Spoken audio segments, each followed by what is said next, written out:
Graça e paz, meu querido, graça e paz, minha querida irmã. Tudo bem com você?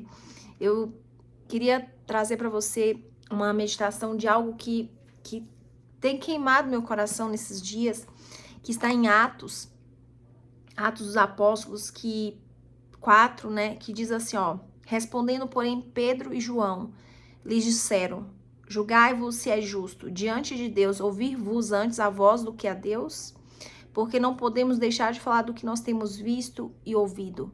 Aqui Pedro e João estão sofrendo uma resistência por parte dos sacudeus, dos capitães do templo, sacerdotes, porque houve um evento maravilhoso e toda a cidade fica extasiado, fica maravilhado com aquilo que aconteceu, que foi sobre a cura de um coxo. Um coxo de 40 anos de idade, um homem de 40 anos de idade, ele era coxo de nascença, ele nunca andou, era um pedinte de esmola, não tinha condição, não teria como trabalhar, era um coxo, não andava. E enquanto Pedro e João subiam juntos para o templo para a hora da oração, né, para o horário da oração, ali esse homem começa, né, ele é trazido, né, até ali a porta pela mãe, né, para pedir esmolas, né? E ali eles olham para Pedro e João e pede ajuda. E João fala: olha, eu não tenho ouro, não tenho prata, mas o que eu te dou, o que eu tenho eu te dou. Em nome de Jesus Cristo Nazareno, levanta-te e anda. E tomando um pela mão direita, levantou logo os seus pés e os artelhos se firmaram. E saltando, ele pôs de pé, andou, correu, saltou, louvou a Deus. E o povo ficou maravilhado e louvava a Deus, as pessoas que estavam ali. E ali esses homens, né, que eram os sacudeus, o chefe do templo, os mesmos que perseguiam Jesus, os mesmos que tinha, né, essa certa perseguição, eles ficaram bravos e queriam prender João e Pedro. E mesmo assim, eles falam: como a gente pode nos conter diante daquilo que a gente tem ouvido falar, daquilo que a gente tem visto com os nossos olhos?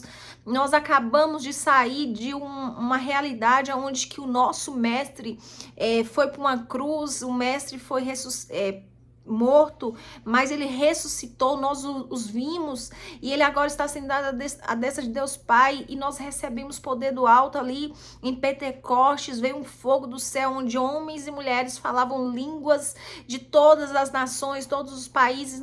Como nós podemos nos conter diante dessa realidade que nós estamos vivendo de milagres e maravilhas?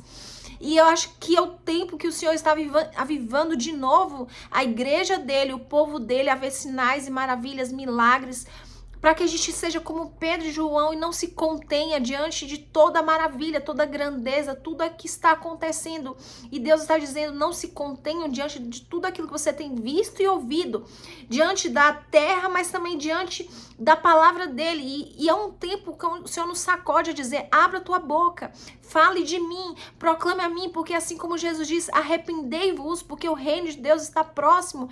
E eu creio fielmente aonde um tempo que o Senhor está voltando, Jesus está voltando para buscar a sua igreja. E nós que somos o povo dele, nós que somos os remanescentes do Senhor, aqueles que permaneceram, aqueles que não se contaminaram, aqueles que não se embriagaram com o vinho que traz vergonha, é o tempo de nós abrirmos a nossa boca e proclamar que Jesus vive, que Jesus reina e que ele salva, e que ele ainda cura, que ele ainda restaura e que ele ainda muda a sua vida. Então é justamente isso que Pedro está dizendo: não contenha a sua boca, não contenha aquilo que você tem visto com os teus olhos, não contenha aquilo que você tem ouvido diante de tantas maravilhas e milagres, porque o Senhor continua fazendo maravilhas e milagres diante do seu povo. Então, não importe com aquilo que as pessoas vão dizer, porque sempre haverá retaliação, sempre haverá resistência, mas nós não podemos nos conter, nós não podemos nos calar, porque existe um fogo de Deus sobre os nossos corações para dizer: abra sua boca, seja enviado, seja transformado, tira toda a vergonha, tira todo o medo, tira todo esse sentimento do que as pessoas vão dizer, do que as pessoas vão achar. Simplesmente abra a sua boca, profetiza, declara quem é Jesus, que ele é rei, que ele é maravilhoso e que ele mora dentro de nós e pode morar na vida do outro, que tanto precisa.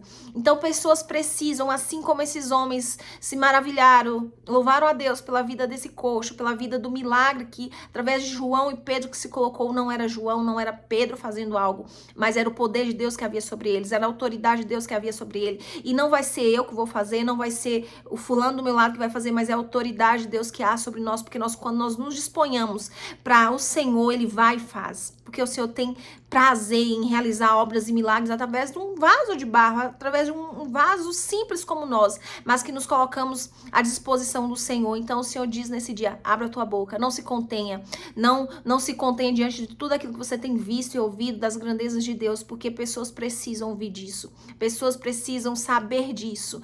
Então, assim como Pedro e João, receba a autoridade do alto nesse dia, seja revestido de poder do Espírito Santo, seja cheios de toda a grandeza que tem no céu e está vindo sobre a terra nesses dias, sobre aqueles que realmente amam o Senhor, amam a vinda dele, desejam que ele volte logo. Em nome do Senhor Jesus, Deus te abençoe, Deus te fortaleça, continue sendo fiel. Em nome do Senhor Jesus, um grande beijo.